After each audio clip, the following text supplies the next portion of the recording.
Hello everyone, so welcome back to another video. In this watch video, I'll be shining a spotlight on one of my recent acquisition, the TAG Heuer Monaco reference CAW211B. Now, this is essentially a rebranded version of my previous NWA series. I'm going to call this a Spotlight series, which essentially I'm just trying to shine a spotlight on some of my favorite watch models. Without further ado, let me delve into this and explain why I love the TAG Heuer Monaco CAW211B. So much so that I actually eventually bought one. Now, first and foremost, of course, the Monaco is a design icon, right? I know icon is sort of like a word that's thrown around very loosely nowadays, but in my opinion, a watch is iconic if it fulfills a single criteria.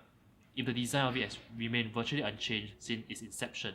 Of course, examples like the Cartier Tank, the GLC Reverso, the Submariner, Speedmaster, and the Royal Oak comes to mind, and of course, the same goes for the Monaco.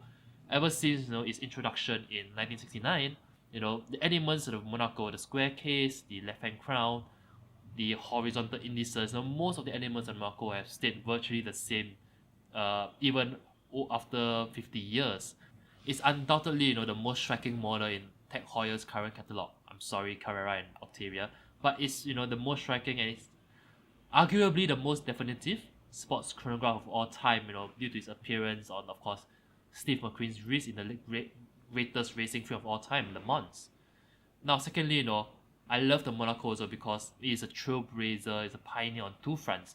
Number one, the Caliber 11, not this Caliber 11, even though it shares the same name, but the old Caliber 11, in 1969, it was one of the first automatic chronographs to hit the market, alongside, of course, the legendary Zenith El Primero and Seiko's Caliber 6139.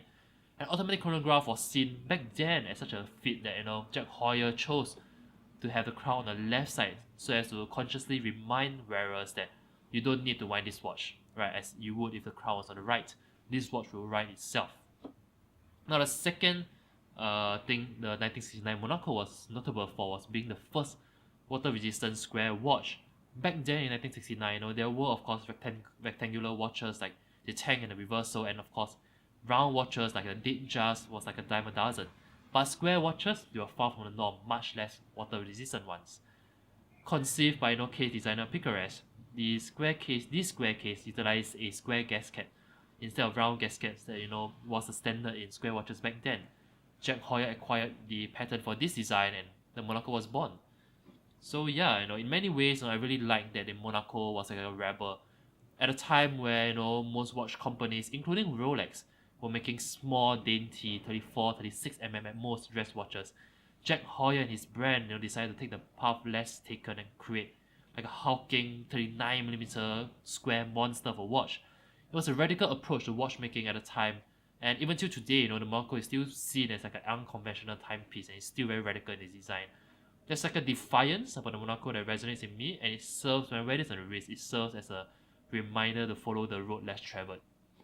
Now, when one thinks of the Monaco, one usually thinks of the blue dial variant. After all, that was the model that Steve McQueen wore in Le Mans. Consequentially, the most common Monaco that people usually see on the streets is the blue dial variant, whether is it the Caliber 11 left-hand crown or the new in-house Heuer O2 powered ones. The ubiquitous nature of the blue dial Monacos made them a bit less appealing to me. After all, I wanted to take the road less traveled, right?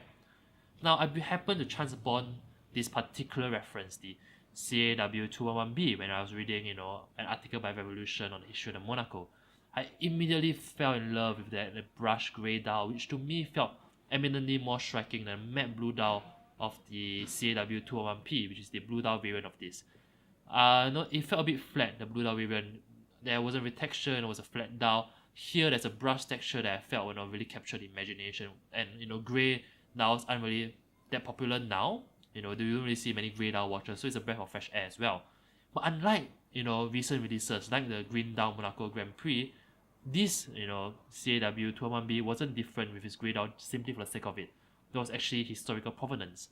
Now I'll just pop up perhaps a photo here. Picture credits go to Monochrome, of course. When Monaco first launched in 1969, it was available in two guises, right? Of course, the iconic reference 1133B, B for blue, and the grey dial reference 1133G, G for grey. As you can see from this photo, the watch I have here, this CAW211B, is a dead ringer for the original grey dial reference 1133G with its brush grey dial, red accents, horizontal markers, as well as a vintage Heuer logo on both the buckle as well as the dial. In other words, I love this CAW211B because it's not only an uncommon watch, it's limited to only 1,860 pieces, but also pays tribute to the original grey dial Monaco, which in my opinion is an underrated historical, timepiece. Its design, feels avant-garde yet vintage in equal measure, a tantalizing balance that I think only the Monaco can pull off. Now let's be frank, TAG Heuer doesn't really have the best reputation in the watch world, right? Its image and prestige has suffered somewhat since its Heuer times, and this has resulted in steep depreciation on the secondary values of most of the timepieces.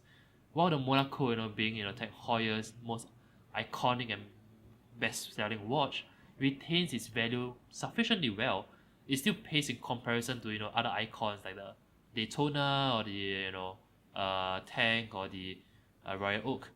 Currently, this grey CAW211B and the blue 211P with full sets can be found on Chrono24 for about 6,000 Singapore dollars, which constitutes about a 30% or 33%, one-third of its MSRP. While of course 6,000 Singapore dollars, or if you're watching this from the States, about 4,500 USD is not an insignificant sum.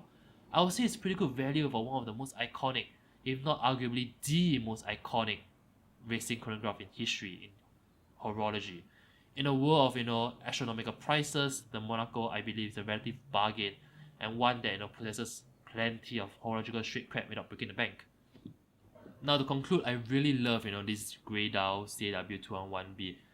It really captures my heart. I love it's no pun intended. I love like how the dial has 50 shades of grey. Under different lighting conditions, you can go anywhere from light grey to dark grey, depending on of course the lighting. I really love it, and I think this is one that I'll keep for quite some time. So yeah, I'm pleased to be able to share my love for my TAG Heuer Monaco CAW211B with you guys. Now if you liked the video, do give it a thumbs up, do subscribe, and of course do ring the notification bell. As always, I'll see you guys in my next video. Ciao!